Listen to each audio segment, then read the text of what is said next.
social activist. I represent Pakistan not internationally and nationally. UK Press Club, Manchester Press Club, because I done anything in media.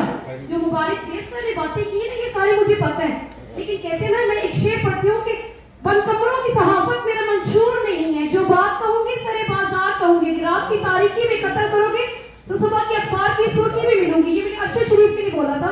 No doubt अच्छे लोग दुनिया में हैं, जैसे मजहर अब्बास है, हर बंदा काम करे, but we should to train our youth. जब बड़े लोग आएंगे ना, हम बच्चे आप लोगों से सीखते हैं। नो डाउट रिफा ने मुझे मीडिया में बड़ा सिखाया है। आई नो पहला क्या काम करे, आई नो FIA क्या काम करे, but we should change the act. आप अपने व्हाट्सएप बात करते हैं, जैसे मीडिया की कोई वकीलों की कोई बात होती है तो लॉयर आके खड़े हो जाते हैं। हमारे मीडिया में हमने अपनी डेट इनकी मस्जिदें बनाई हुई, हर किसी का अपना कानून चल रहा है। PFUG कितना कुछ करे, इस्लाम से मैं बिलोंग करती हूँ, I will watch each and everything, but हम लोगों को चाहिए वी शुड नेवर फॉरगेट नाम and culture of Pakistan. Pakistan को जहां प्रेजेंट करें, पकड़ के प्रेजेंट करें। अपने मुल्क का मीडिया का सहाफत में पाबंदियां लगी है, नो डाउट उसके बारे में कैसे लगी हैं, बट हमें कुछ उनकी पॉजिटिविटी को भी देखना चाहिए, नेगेटिविटी को भी। ये एक्ट है पार्लियामेंट में पास के कोई आम लोगों ने किया, वहाँ पे भी सियासतदान बैठे, बड़ी कुर्सियों के बड़े लोग होते हैं, तो आपकी बातें मानी जाएंगी, बट उसको एक तरीके से मानी जाएंगी। और थैंक्स अलॉट मुबारक सर, आपने ये प्रेजेंटेशन पेश की, काफी घंटे से आप लगे हुए बोल रहे थे, कुछ लोग सुन रहे थे, कुछ लोग नहीं सुन रहे थे, आई डोंट नो, बट अगर देखें सहाफी अपने कानून के लिए आप खुद नहीं बोलोगे तो कोई आपके लिए नहीं बोलेगा। कलम को मैं कहती हूँ कलम ही सबसे बड़ी ताकत है। Thanks a lot. Thank you. हम बस इस डिस्कशन को वाइंड अप करते हैं। अरे तो दे दे, वो बलूचिस्तान को भी दे दे।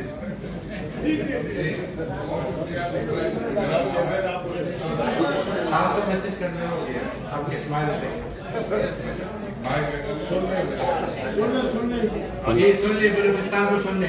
गुजारिश ये है कि जो भी तहरीक आप चलाएं उसमें बलूचिस्तान का ये लाजमी आपने रखना है, क्योंकि हम लोगों पर दहशतगर्दी एक्ट के तहत मुकदमात है, हमारे ऊपर जो है, हमारे एडिटरों पे, ब्यूरो चीफ पे, रिपोर्टर पे, थानों में FIR। माइक में बोले सर, हमारे मैंने कहा जो भी तहरीक शुरू करें उसमें बलूचिस्तान को लाजमी याद रखना है, क्योंकि हम लोगों पर दहशतगर्दी एक्ट के तहत मुकदमात हैं, हमारे ऊपर, हमारे एडिटरों पे, ब्यूरो चीफ पे, रिपोर्टर पे, उनके थानों में FIR हैं। एक ARY का हम लोग ने जब अवैध तौहीद सर उस पे बात आपके आ गई, क्योंकि एजेंडे को वाइंड अप करना है।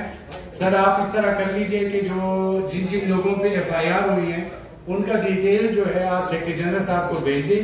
शायद आप लोगों ने पहले भी भेजा होगा, लेकिन उसको कंपाइल करके उसको एक 1 पेजर 2 पेजर की शक्ल में सेक्रेटरी जनरल साहब को भेज दें। हम इंशाल्लाह यहाँ से उसके ऊपर वो जितना कर सकते हैं वो कर लेंगे। Thank you. चेयरमैन साहब, KUJ का एक मेंबर ऑलरेडी इस सिलसिले में जो ना FIR हुई थी उसके खिलाफ, और हम तकरीबन 3 महीने तक उसके सिलसिले में लगे रहे, और आखिरकार अदालत में मुतासरा फरीक जो बना हुआ था, मुद्दई बना हुआ था, उसने विड्रॉ करने पर आ गया। उसने कहा कि जी मुझसे गलती हुई। Thank you sir, thank you for pointing out. अब हम जाते हैं लंच से पहले ऑर्गेनाइजेशनल मैटर जो है इसको के ऊपर जो है मैं अच्छा लाना सबको माइक, क्योंकि फिर आप कंटेंट हो जाए।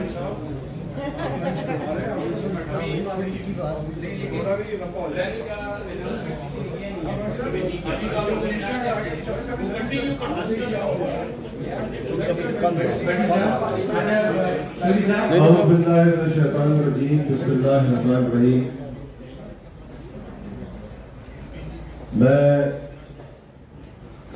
जनाब चेयरमैन और उनके साथ जो उनके 2 साथी यहाँ पर हैं मौजूद, शफीक साहब और जयप्रकाश साहब, आप तीनों हज़रात का बहुत बहुत शुक्रिया अदा करता हूँ कि ना आपने बेहतरीन तरीके से इस इजलास को कंडक्ट किया।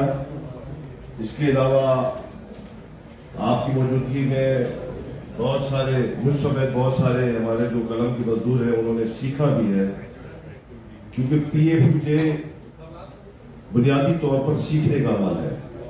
और मेरा मानना तो यह है कि हमारे पास रब्बुल आलमीन ने इसीलिए इस PFUJ को सबसे बुलंद रखा है कि इसमें बहुत हमारे पास नायाब हीरे हैं, एसेट्स हैं हमारे, जिसमें नजर अब्बास साहब हैं, जिसमें जैदी साहब हैं, जिसमें जावेद चौधरी साहब हैं, जिसमें मुबारक ज़ेब है, जिसमें और हमारे साथी हैं।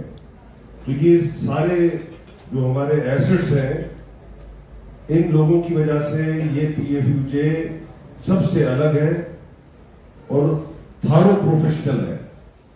तो इसलिए आज जो रिपोर्ट जो पेश की उसकी रोशनी में और उसके बाद मजहर भाई ने जिस तरह हमारे सारे पाकिस्तान से आए हुए दोस्तों को समझाया बड़ी बारीकबीनी से कि लॉ इस वक्त मौजूद है और इस लॉ से बचने के ये तरीके हैं जब तक हम फाइट करके इस लॉ को का खात्मा न करें। तो मैं एक बार फिर आपका शुक्रगुजार हूँ कि आपने BDM को 4 चांद लगाए और इंशाल्लाह ये साथ आपके साथ जब तक जिंदगी है ये जारी रहेगा। बहुत शुक्रिया। बहुत शुक्रिया साहब, आपकी कमेंट का और आपके कॉन्फिडेंस का पैनल ऑफ चेयर्स के ऊपर। और मैं समझता हूँ कि हमारे शफीक अवान साहब एक बड़ा स्ट्रॉन्ग पिलर रहा है और आप लोगों को अंदाजा भी है कि ये कितने मजबूत आसाब वाले आदमी हैं माशाल्लाह। और मैं शायद कुछ बोल भी ना कर पाता अगर ये 2 स्ट्रॉन्ग पिलर जयप्रकाश साहब, अगर ये 2 सीनियर मेरे साथ ना बैठे होते तो मेरे लिए बहुत मुश्किल था। तो जो कुछ भी हुआ है इन दोनों की सपोर्ट और उसकी वजह से हुआ है।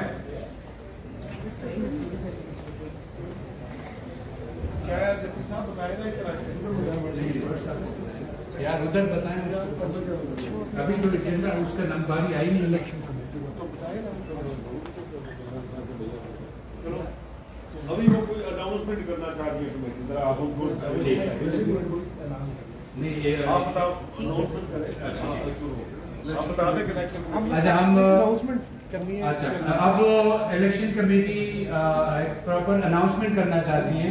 अब ये जो एजेंडा है इसको हम डेफर करते हैं तो उसके बाद आप एजेंडे को अडॉप्ट करेंगे और उसके बाद जब ये अनाउंसमेंट हो जाएगी उसके बाद हमारा अच्छा हाँ ये 2 जरा सुन ले, ये एजेंडा हम पूरा करेंगे तो अनाउंसमेंट होने दो। अनाउंसमेंट के बाद हम ये जो एजेंडा रहता है इसको हम पूरा करेंगे क्योंकि इसमें नेक्स्ट BDM का वेन्यू डिसाइड होना है, इसमें ऑर्गेनाइजेशनल मैटर पे डिस्कशन होनी है और रेजोल्यूशन है इसके अंदर। इसके अलावा जनरल सेफ्टी एक्ट के ऊपर बात करनी है। तो ये सारा एजेंडा हमने पूरा करना है, लिहाजा आप जरा इलेक्शन कमीशन जो अनाउंसमेंट है उसको सुनिए, उसके बाद हम रिज्यूम करेंगे। बहुत शुक्रिया।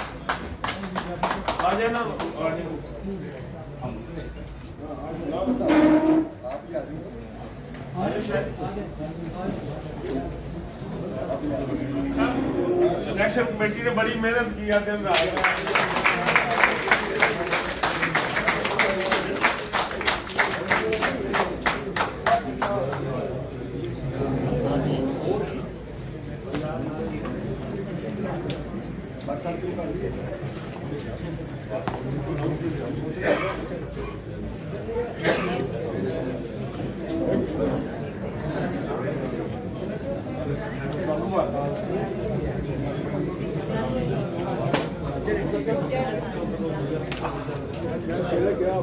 दरवाजा बंद कर दे प्लीज। और सारे दोस्तों से गुजारिश है बैठ जाइए।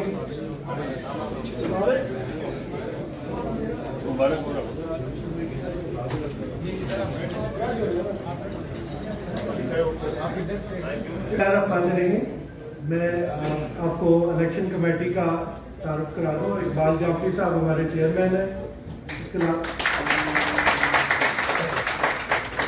आसिम कदीर राना साहब मेंबर है, मायरा इमरान मेंबर है, अब्बे अली साहब, समद सालिक और शहरियार खान। अब इकबाल जाफरी साहब जो चेयरमैन है इलेक्शन कमेटी के, एक अहम अनाउंसमेंट करनी है।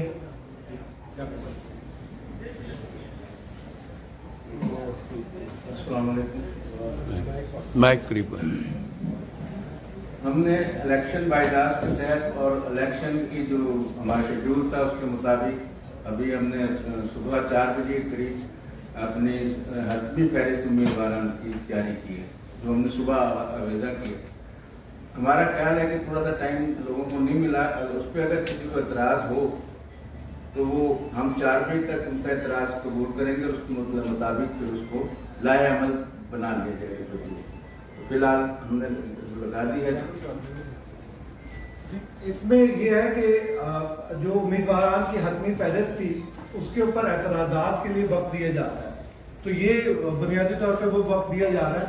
4 बजे तक का वक्त है और 4 बजे तक जो भी मेंबर जो है वो एतराज़ जमा कराना चाहे वो इलेक्शन कमेटी यहीं पे बैठी है और उसके बाद जो है फिर इलेक्शन कमेटी उसका हतमी ऐलान करेगी। क्योंकि मैं कहा दोस्तों ने कहा कि 12 घंटे हमने एतराज़ के लिए जरूरी है वो हमने देने हैं, तो इसे मैम ने कहा था तुम उनसे करो।